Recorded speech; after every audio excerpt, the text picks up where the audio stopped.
രവി വാതിൽ തുറന്നു. മുന്നിൽ നിൽക്കുന്നവരെ കണ്ട് അവന് ചിരിക്കണോ കരയണോ എന്നറിയാതെ നിന്നുപോയി അവൻ ഒരു നിമിഷം. രവി അവർക്ക് വിളറിയ ഒരു പുഞ്ചിരി നൽകി. എന്നാൽ മുന്നിൽ നിൽക്കുന്ന ജയുടെ വീട്ടുകാർ അവനെ ദേഷ്യത്തോടെ നോക്കുന്നുണ്ട്. ജയുടെ അച്ഛനും അമ്മയും അനിയത്തിയും മുത്തശ്ശിയും മുത്തശ്ശനും എന്ന് വേണ്ട എല്ലാവരും ഉണ്ട്. സബാഷ്, രവി അറിയാതെ പറഞ്ഞുപോയി. അവന്റെ അസ്ഥാനത്തെ ഡയലോഗ് കേൾക്കവേ റാം അവനെ കൂർപ്പിച്ചൊന്ന് നോക്കുകയാണ് ചെയ്തത്. ഞങ്ങൾ അറിയാതെ ഞങ്ങളുടെ മൂത്ത മകന്റെ വിവാഹം നിശ്ചയിച്ചതായി ചാനൽ വഴി ഒന്നറിഞ്ഞിരുന്നു. അത് ശരിയാണോ എന്ന് ഒന്നറിയണമായിരുന്നു. ഞങ്ങൾ അതുകൊണ്ടാ വന്നത്. സീത കനത്ത സ്വരത്തിൽ രവിയോട് പറഞ്ഞു. പിന്നെ അവന്റെ താമസം ഇങ്ങോട്ടാക്കിയതും ഞങ്ങൾ അറിഞ്ഞില്ല. റാം ദേഷ്യത്തോടെ പറഞ്ഞു. അതങ്കിൾ, പറ്റിപ്പോയി, നിങ്ങളോട് പറയാനിരുന്നതായിരുന്നു. ഹോ, എന്നിട്ടെന്താ, മറന്നുപോയതാണോ ചാച്ച? ആദ്യം ഇടയ്ക്ക് കയറി ചോദിച്ചു. മോളെ, അത് പിന്നെ വേണ്ട ചാച്ച, ഞങ്ങൾ ഏട്ടനെ എങ്ങനെയാണ് മനസ്സിലാക്കിയതെന്ന്, എങ്ങനെയാണ് സ്നേഹിക്കുന്നതെന്ന് ചാച്ചന് നന്നായി അറിയാം. ഏട്ടൻ എന്തും തുറന്ന് പറയാനുള്ള സ്വാതന്ത്ര്യം ഞങ്ങൾ കൊടുത്തിട്ടുണ്ട്. ഇല്ലെന്ന് ഇവർ പറയട്ടെ. റാമിനെയും സീതയെ നോക്കി ആദി പറയുമ്പോൾ രവിക്ക് വാക്കുകളില്ലായിരുന്നു. തെറ്റ് തന്റെ ഭാഗത്തുമുണ്ട്. താൻ കൂട്ടുകാരനെ മാത്രം നോക്കിയുള്ളൂ. അതിൽ അവന്റെ കുടുംബത്തെ കാണാൻ കഴിഞ്ഞില്ല. അതല്ലെങ്കിലും അങ്ങനെയാണല്ലോ, കൂട്ടുകാരന്റെ തട്ട് താഴ്ന്നു തന്നെ ഇരിക്കും. ജയ് എവിടെ? അതുവരെ സംസാരിക്കാതിരുന്ന മുത്തശ്ശന്റെ ശബ്ദം ഉയർന്നു. കണ്ണ എന്ന് സ്നേഹത്തോടെ വിളിച്ചിരുന്ന മുത്തശ്ശൻ ഇപ്പോൾ ജയ് എന്ന് വിളിക്കുമ്പോൾ അവരുടെയൊക്കെ ഉള്ളിൽ ജയോട് എത്രമാത്രം ദേഷ്യമുണ്ടെന്ന് രവിക്ക് മനസ്സിലാക്കാൻ കഴിയുമായിരുന്നു. അത് മുത്തശ്ശ, അകത്തേക്ക് വരൂ, അകത്തിരുന്ന് നമുക്ക് സംസാരിക്കാം. രവിയുടെ നിർബന്ധപ്രകാരം എല്ലാവരും അകത്തേക്ക് കയറി സോഫയിലിരുന്നു. കുടിക്കാൻ എന്തെങ്കിലും എടുക്കട്ടെ? രംഗം ഒന്ന് തണുപ്പിക്കാനായി രവി ചോദിച്ചതും ഇപ്പൊ ഒന്നും വേണ്ട, റാം പറഞ്ഞു. ജയ്ക്കൂട്ടനെ വിളിക്കു കുട്ടി, മുത്തശ്ശി പറഞ്ഞു. അത് പിന്നെ മുത്തശ്ശി. എന്താ രവി, നീ വന്നപ്പോ മുതൽ നിന്ന് പരുങ്ങുവാണല്ലോ, എന്താ പ്രശ്നം? സീത ഒരു സംശയത്തോടെ ചോദിച്ചു. അതമ്മേ, എല്ലാം പറയാം. ആദ്യം നിങ്ങൾക്ക് കുടിക്കാൻ എന്തെങ്കിലും എടുക്കാം. പറഞ്ഞുകൊണ്ട് അവൻ അടുക്കളയിലേക്ക് നടന്നു. പിന്നാലെ ആദ്യം പോയി. ചാച്ച, എങ്ങനെയുണ്ട് എൻ്റെ ഏട്ടത്തിയമ്മ? അവൾ രഹസ്യം പോലെ രവിയോട് ചോദിച്ചു. അവൻ അവളെ ചെറഞ്ഞൊന്ന് നോക്കി. അല്ല, കുറച്ചു മുമ്പ് ആരോ എന്തൊക്കെയോ ചോദ്യം ചെയ്യുന്നൊക്കെ കേട്ടു. രവി ഒരാക്കലോടെ ചോദിച്ചു. അത് പിന്നെ ആകെ ഉള്ളൊരു സഹോദരനല്ലേ? അപ്പൊ ഏട്ടന്റെ കല്യാണ വിവരം, അതുപോലെ ഇഷ്ടപ്പെടുന്ന പെണ്ണ്, ഇതൊക്കെ മീഡിയ വഴിയാണോ ഞങ്ങൾ അറിയേണ്ടത്? അതോ ഞങ്ങൾ അറിയാതിരിക്കുന്നതാണോ ചാച്ച നല്ലത്? ഏട്ടന്റെ വിവാഹകാര്യം ഞാൻ ആഗ്രഹിക്കുന്നത് തെറ്റെന്തെങ്കിലും ഉണ്ടോ ചാച്ച?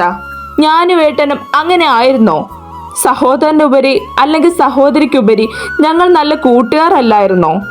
എൻ്റെ ഏട്ടൻ ഇങ്ങനൊരു പെണ്ണുണ്ടെങ്കിൽ ഞാൻ സപ്പോർട്ട് ചെയ്തിരിക്കുവോ? ഞങ്ങളുടെ ഫാമിലി സപ്പോർട്ട് ചെയ്തിരിക്കുവോ? മോളെ, നീ പറയുന്നതെല്ലാം ശരിയാണ്. നിന്റെ ചോദ്യങ്ങൾ ന്യായമാണ്. ഏതൊരു സഹോദരനായാലും സഹോദരിയായാലും ജയ് ചെയ്ത പോലുള്ള തെറ്റ് ചെയ്താൽ ഒരു കൂടപ്പറപ്പ് എന്ന രീതിയിൽ നിനക്ക് അംഗീകരിക്കാൻ പറ്റുന്നതല്ല. പക്ഷെ അവന് ഞാൻ ന്യായീകരിക്കുന്നതല്ല മോളെ. എന്താണ് നടന്നതെന്ന് നിങ്ങൾ അറിയണം. പറഞ്ഞുകൊണ്ട് 5 പേർക്കുമുള്ള ചായ കപ്പിലേക്ക് പകർത്തിയിരുന്നു രവി. ഞാൻ കൊണ്ടുപോകാൻ ചാച്ച, ആദ്യം പറഞ്ഞെങ്കിലും അത് തടഞ്ഞുകൊണ്ട് രവി ചായയുമായി ഹാളിലേക്ക് എത്തിക്കഴിഞ്ഞിരുന്നു. എല്ലാവർക്കും അവൻ തന്നെ ചായ കൊടുത്തു. രവിയോട് അവർക്ക് ദേഷ്യമൊന്നും ഉണ്ടായിരുന്നില്ലെങ്കിലും ജയയുടെ കാര്യം പറയാതിരുന്നതിൽ അവർക്ക് ചെറിയൊരു പിണക്കം അവനോടുണ്ടായിരുന്നു. എങ്കിലും എല്ലാവരും ചായ എടുത്തു. രവിക്ക് പറയാനുള്ളത് കേൾക്കാനായി എല്ലാവരും അക്ഷമരായി കാത്തിരിക്കുകയാണ്. രവി എല്ലാ കാര്യങ്ങളും അവരോട് തുറന്നു പറഞ്ഞു. ജയയുടെ കല്യാണം കഴിഞ്ഞത് വരെയുള്ള കാര്യങ്ങൾ രവി പറഞ്ഞു നിർത്തി. അവൻ സ്നേഹിച്ച പെണ്ണാണെന്നും അവളുടെ ആക്സിഡന്റ് വിവരങ്ങളും ഓർമ്മ നഷ്ടപ്പെട്ട വിവരങ്ങളും മനഃപൂർവ്വം അവരിൽ നിന്ന് അവൻ മറച്ചുവെച്ചു. അത് ജയ് പറയുന്നതാണ് ശരി എന്ന തോന്നലിൽ അവൻ ബാക്കിയുള്ള കാര്യങ്ങൾ പറഞ്ഞു. എല്ലാവരിലും ഒരമ്പരപ്പ് തന്നെയായിരുന്നു ആ നിമിഷം. ജയയുടെ പ്രവൃത്തിയിൽ അവർക്ക് അതിശയം തോന്നിപ്പോയി. ആ നിമിഷം റാമിന്റെ തല താഴ്ന്നു പോയി. തൻ്റെ മകൻ എന്നും അവൻ തനിക്കൊരു അഭിമാനമായിരുന്നു. ചെറിയ പ്രായത്തിൽ തന്നെ സ്വന്തം അധ്വാനത്തിൽ ജീവിക്കാനുള്ള അവന്റെ കഴിവിനെ കുറിച്ച് അയാൾ എപ്പോഴും പറയുമായിരുന്നു. ജയ് അവന്റെ വീട്ടിൽ തികച്ചും വ്യത്യസ്തനായിരുന്നു. ഇത്രയും നാളും സ്വന്തം വീട്ടിൽ അവനൊരു മകൻ മാത്രമാണ്, ഒരു സഹോദരൻ മാത്രം. മുത്തശ്ശനും മുത്തശ്ശിക്കും കൊച്ചുമകൻ മാത്രമായിരുന്നു. അവിടെ അവന് ദേഷ്യമുണ്ടായിരുന്നു, എങ്കിലും കുറവായിരുന്നു. വാശി കുറവായിരുന്നു. പക്ഷെ ഗൗരവം ഒട്ടും തന്നെ കുറയ്ക്കാതെ തല ഉയർത്തിയായിരുന്നു അവൻ നടക്കുന്നത് തന്നെ. തങ്ങൾ വളർത്തി വലുതാക്കിയ മകൻ തെറ്റ് ചെയ്യില്ല എന്നൊരു വിശ്വാസം അവരിൽ ഓരോരുത്തർക്കും ഉണ്ടായിരുന്നു. പക്ഷെ ഇന്ന് അവരിൽ ഓരോരുത്തരുടെ മുഖത്ത് തങ്ങൾ ചിന്തിച്ചതെല്ലാം തെറ്റാണ് എന്നൊരു നിമിഷം ചിന്തിച്ചുപോയി. തൻ്റെ മകന് ഒരു പെൺകുട്ടി ഇത്രമാത്രം വേദനിപ്പിക്കാൻ പറ്റുമോ? അവർ കരുതിയ ആഞ്ജനയിൽ നിന്ന് ഒരുപാട് വ്യത്യസ്തനായിരുന്നു ഡെവിയിലൂടെ അറിഞ്ഞ അവന്റെ സ്വഭാവം. അവര് ഞെട്ടലുളവാക്കി. ദേഷ്യത്തിന്റെ മൂർത്തിഭാവം, പാവങ്ങളോട് പുച്ഛം മാത്രം. പെൺകുട്ടികളെ കണ്ണിന് നേരെ പിടിക്കില്ല. സ്വന്തം ജോലിക്കാരെ വരെ അവൻ ഒരുതരം പുച്ഛം മാത്രമായിരുന്നു. ചുരുക്കം പറഞ്ഞാൽ അവനിൽ ഏറ്റവും നിറഞ്ഞു നിന്നിരുന്ന വികാരം പുച്ഛം മാത്രമായിരുന്നു. കുറച്ചു സമയം അവർക്കാർക്കും ഒന്നും സംസാരിക്കാൻ തോന്നിയില്ല. എല്ലാം കേട്ടതിന്റെ ഞെട്ടലിലായിരുന്നു അവർ എല്ലാവരും. ഡെവി എല്ലാം പറഞ്ഞെങ്കിലും മറച്ചു വെക്കാനുള്ളത് കൃത്യമായി മറച്ചു വെച്ചു. കാരണം അവന്റെ വീട്ടുകാരാണ്. എല്ലാം ഒന്നും അവർക്ക് അക്സെപ്റ്റ് ചെയ്യാൻ പറ്റുന്നതായിരുന്നില്ല. പക്ഷെ ഇത് ഇവരറിയണം. ജയ് എന്താണ്, ആരാണെന്ന് ഇവരറിയണം. അത് ശത്രുക്കളിൽ നിന്ന് അറിയുന്നതിനേക്കാൾ താൻ പറഞ്ഞറിയുന്നതല്ലേ നല്ലത്. ഡെവിക്ക് ആ നിമിഷം അങ്ങനെ ചെയ്യാനാണ് തോന്നിയത്. ജയ്ക്കിപ്പോൾ ശത്രുക്കളുടെ എണ്ണം വളരെ കൂടുതലാണ്. എന്നാൽ എല്ലാം പറയാതിരിക്കാനുമായില്ല ഡെവിക്ക്. കാരണം ഇപ്പോൾ എല്ലാം പറയാതെ ജയ്യുടെ ശരികൾ മാത്രം പറഞ്ഞാൽ ഒരുപക്ഷെ എല്ലാവരും ജയ്യെ അംഗീകരിക്കും. പക്ഷെ ആരോരുമില്ലാത്ത ഒരു തെറ്റും ചെയ്യാത്ത തൻ്റെ പെങ്ങൾ അവൾ തെറ്റ് ചെയ്യാതെ കുറ്റവാളിയെ പോലെ തലകുലിച്ച് നിൽക്കുന്നത് കാണാൻ അവന് കഴിയില്ലായിരുന്നു. അതുകൊണ്ട് ഉള്ളതുള്ളതുപോലെ പറഞ്ഞെങ്കിലും കുറച്ചൊക്കെ മറച്ചിട്ടാണ് പറഞ്ഞത്. അവർ മനസ്സ് മരവിച്ച പോലെ ഇരുന്നു പോയി. ഇത്രയും നാൾ തൻ്റെ മകനിൽ അഭിമാനം കൊണ്ടിരുന്ന ആ മാതാപിതാക്കൾ അവന്റെ പ്രവൃത്തിയിൽ വെന്തുരുകിപ്പോയി. ജയെ പോയി വിളിക്ക് ഡെവിക്കൊച്ചേ, മുത്തശ്ശി ഗൗരവത്തോടെ പറഞ്ഞു. എല്ലാവരും അത് ശരിവെച്ചു. വന്നിട്ട് ഇത്രയും സമയമായിട്ടും അവൻ വരാത്തതിൽ അവരിൽ നേരിയ ആശങ്ക പ്രകടമായി. അതുപോലെ ജയുടെ പെണ്ണിനെ കാണാൻ അവർ ഓരോരുത്തരും അക്ഷമരായി കാത്തിരുന്നു. ഡെവി അവരെ വിളിക്കാനായി മുകളിലേക്ക് നടന്നു. ചാച്ച ഞാനും. തന്റെ ഏട്ടത്തിയമ്മ കാണാനുള്ള തിടുക്കത്തിൽ അവൾ മുന്നേ നടന്നു. 1-2 പ്രാവശ്യം കഥകൾ തട്ടിയതിനു ശേഷമാണ് ജയ് ഡോറ് തുറന്നത്. ഡോറ് തുറന്നതും അവൾ ചാടി അകത്തേക്ക് കയറി.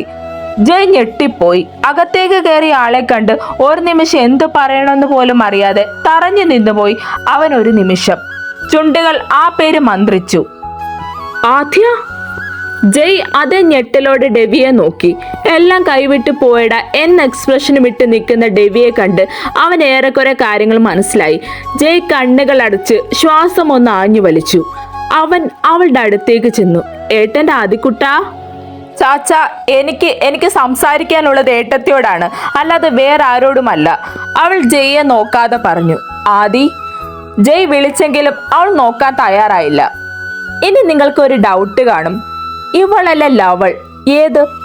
അത് തന്നെ, നമ്മുടെ ചെകുത്താന്റെ പെണ്ണ് ആദ്യ അഗ്നിദേവ്. ജയുടെ ഒരേ ഒരു സഹോദരി. ഇവൾ അച്ഛനും അമ്മയ്ക്ക് ആതിരയാണെങ്കിൽ ജയ്ക്ക് ആദിയാണ്. അവളെ വീട്ടിൽ വിളിക്കുന്നതാണ് ആതിര എന്ന്. പെണ്ണിനെന്തോ ഈ പേര് ഇഷ്ടമല്ല എന്ന് ആദ്യ എന്ന് വിളിക്കാൻ പറഞ്ഞ് ആരും കേൾക്കില്ല. അപ്പം നമുക്ക് ബാക്കി പിന്നെ പറയാം. ഇപ്പൊ ഇവിടുത്തെ കാര്യം എന്തായെന്ന് നോക്കാം. ആദ്യം അവരുടെ റൂമാകെ പരതി നോക്കി. ഏട്ടത്തി എവിടെ? ബാത്റൂം ഭാഗത്തെത്തിയപ്പോൾ മനസ്സിലായി അവൾ കുളിക്കുകയാണെന്ന്. ചാച്ച, ഏട്ടത്തി കുളിക്കുക, നമുക്കിവിടെ വെയിറ്റ് ചെയ്യാം, അവൾ പറഞ്ഞുകൊണ്ട് കട്ടിലിൽ പോയിരുന്നു. ഡെവി പുറത്തു തന്നെ നിൽക്കുകയായിരുന്നു. അവൻ ജയ്യെ ഒന്ന് പാളി നോക്കി.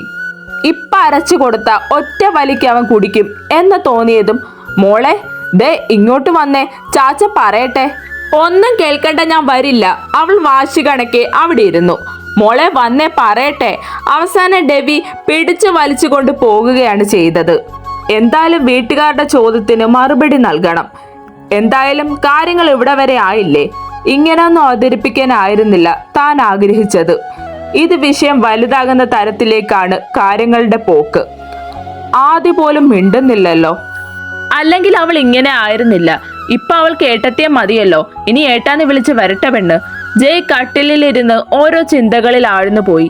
തോളിൽ അറിഞ്ഞ കരസ്പർശമാണ് അവനെ ചിന്തകളിൽ നിന്ന് ഉണർത്തിയത്. തല ഉയർത്തി നോക്കാതെ തന്നെ അവൻ അറിയാമായിരുന്നു അത് തൻ്റെ പെണ്ണാണെന്ന്. അവൻ അവളുടെ ഇടുപ്പിലേക്ക് കൈ ചേർത്ത് ചുറ്റിപ്പിടിച്ചുകൊണ്ട് മുഖം ഇടുപ്പിലായി അമർത്തി വെച്ചു. പെട്ടെന്നുള്ള ജയുടെ ആ പ്രവൃത്തിയിൽ അവളൊന്ന് ഏങ്ങിപ്പോയി. ഇടുപ്പിലറിഞ്ഞ അവന്റെ ചൂട്. അവൾ ഒന്നും ചോദിക്കാതെ അവന്റെ മുടിയിഴകളിൽ തലോടി കൊടുത്തു. അവൾക്ക് മനസ്സിലായി അവൻ എന്തോ വലിയ പ്രശ്നത്തിലാണെന്ന്. അവന്റെ മനസ്സ് ശാന്തമാകാൻ അവൾ പതിയെ പുറത്ത് തട്ടിക്കൊടുത്തുകൊണ്ടിരുന്നു. കുറച്ചു കഴിഞ്ഞ് ഇടുപ്പിലൊന്ന് അമർത്തി ചുംബിച്ച് അവൻ തലയുയർത്തി അവളെ നോക്കി. അവന്റെ കണ്ണ് കലങ്ങിയിരുന്നു ആ നിമിഷം. എന്താ ഏട്ടാ? അവൾ ആകുലതയോടെ ചോദിച്ചു. പറയാമേടാ, ഇപ്പൊ നമുക്ക് താഴേക്ക് പോകാം. ഞാൻ പെട്ടെന്ന് ഫ്രഷ് ആയി വരാം. നീ അപ്പോഴേക്ക് റെഡിയാകണേ. പറഞ്ഞുകൊണ്ട് അവൻ ആവശ്യമായ ഡ്രസ്സ് എടുത്ത് ബാത്റൂമിലേക്ക് കയറി കഴിഞ്ഞിരുന്നു. ശ്രീ ഒന്ന് സംശയിച്ചെങ്കിലും ഏട്ടൻ എന്താണെന്ന് പറയുമല്ലോ എന്ന തോന്നലിൽ അവൾ ഒരുങ്ങാൻ തുടങ്ങി. ലാവണ്ടർ കളർ ജോർജറ്റ് സാരിയായിരുന്നു അവളുടെ വേഷം. ജയ് അവൾക്കായി സെലക്ട് ചെയ്ത് വാങ്ങിക്കൊടുത്ത രണ്ടാമത്തെ സാരി. അവൻ ഫ്രഷായി ഇറങ്ങുമ്പോൾ സിന്ദൂരമിടാൻ പോകുകയാണ് പെണ്ണ്. അവൻ ബാത്റൂമിൽ നിന്നിറങ്ങി വന്നു. അവളുടെ പുറകിലായി വന്നു നിന്നുകൊണ്ട്, ഭദ്രേ, ഇപ്പൊ നീ ഇത് ഇടണ്ട, താലി മാത്രം മതി, അവൻ പറഞ്ഞു. എന്താന്ന് സംശയത്തോടെ നോക്കുന്ന പെണ്ണിന്റെ ഇടുപ്പിലൂടെ ചുറ്റിപ്പിടിച്ച് കഴുത്തിൽ മുഖമുരസി അവൻ പറഞ്ഞു. അതൊക്കെ താഴെ ചെല്ലുമ്പം എന്റെ മോൾ അറിയും, ഇപ്പൊ ഇത് വേണ്ട, പറഞ്ഞുകൊണ്ട് കഴുത്തിലൊന്ന് ചുംബിച്ച് കണ്ണാടിയിലൂടെ അവളെ നോക്കി. ഭദ്രേ, നീ എന്ത് സുന്ദരിയാണെന്നറിയോ? നിന്നെ മുന്നിൽ കാണുന്ന ഓരോ നിമിഷവും എനിക്ക് എന്നെ തന്നെ കൺട്രോൾ ചെയ്യാൻ പറ്റുന്നില്ലടി. ഞാൻ വല്ലാതെ വിയർപ്പ് മുട്ടുന്നുണ്ട് പെണ്ണെ. ശ്വാസം അടക്കി അവൻ പറയുമ്പോൾ അവൾ കണ്ണ് ചിമ്മാൻ മറന്ന് അവനെ നോക്കി നിന്നുപോയി. അവന്റെ വേഷം വൈറ്റ് കളർ ഷർട്ടും ഗ്രേ കളർ പാൻറ്റുമായിരുന്നു. ഏട്ടാ, ഒരു നിമിഷം, പറഞ്ഞുകൊണ്ട് അവനിൽ നിന്ന് അകന്നു മാറി ഡെവിയുടെ കൂടെ പോയപ്പോൾ അവന് വേണ്ടി എടുത്ത ഷർട്ട് അവന്റെ കയ്യിൽ കൊടുത്തുകൊണ്ട്, അച്ചുവേട്ടാ, ഞാൻ ചാച്ചന്റെ കൂടെ പുറത്തു പോയപ്പോൾ ഏട്ടന് വേണ്ടി വാങ്ങിയതാ, ഇതിടുവോ? അവൾ ചോദിച്ചതും അവനിൽ അതിശയം നിഴലിച്ചു. തന്റെ പെണ്ണ് തനിക്കായി തരുന്ന ആദ്യത്തെ ഗിഫ്റ്റ്. അവന്റെ കണ്ണുകൾ കലങ്ങിപ്പോയി. അവളെ ചേർത്ത് പിടിച്ച് ആ നെറുകയെ ചുംബിച്ചവൻ. ഇടാൻ പൊന്ന, ദേ വരുന്നു പറയുകയും അവളുടെ സാരിക്ക് മാച്ചായ ലാവണ്ടർ കളർ ഷർട്ടുമായി ബാത്റൂമിലേക്ക് പോയി കഴിഞ്ഞിരുന്നു. കുറച്ചു സമയത്തിന് ശേഷം ഇരുവരും താഴേക്കിറങ്ങി. അവർ എല്ലാവരും തല ഉയർത്തി അവരെ നോക്കി. സ്റ്റെപ്പുകൾ ഇറങ്ങി വരാൻ ജയ്യും അവന്റെ ഭാര്യയും. ആദ്യം ഇറങ്ങി വന്നത് ജയ്യാണ്. പിന്നാലെ ജയുടെ കൈ പിടിച്ച് ഭദ്രയും. അഗ്നി വലിയ ആലോചനയിലാണ്. ആഞ്ജനയെ ഉടനെ മീറ്റ് ചെയ്യണം. ഇനി താമസിക്കാൻ പാടില്ല. അവന്റെ ഓഫീസിലല്ലാതെ പുറത്ത് എവിടെയെങ്കിലും വെച്ച് ഒന്ന് കാണണം. ഇനി ഒരർത്ഥമില്ലാതെ തൻ്റെ ജീവിതം മുന്നോട്ട് നീങ്ങിയിട്ട് ഒരു കാര്യമില്ല. അഗ്നി വിട്ടുകൊടുക്കാൻ ഇന്നവരെ പഠിച്ചിട്ടില്ല. അവൾക്കായി ഇനി ഒരു യുദ്ധം നടത്തേണ്ടി വന്നാലും അതിന് താൻ തയ്യാറാണ്. പക്ഷെ ജയ്യായി ഒരു കൂടിക്കാഴ്ച അത് അത്യാവശ്യമാണ്. അവനെ ഉടനെ വിളിക്കണം. എന്ന് കാണാൻ പറ്റുമെന്ന് സംസാരിക്കണം. അങ്ങനെ ഓരോന്ന് ചിന്തിച്ചു കൊണ്ടിരുന്നു.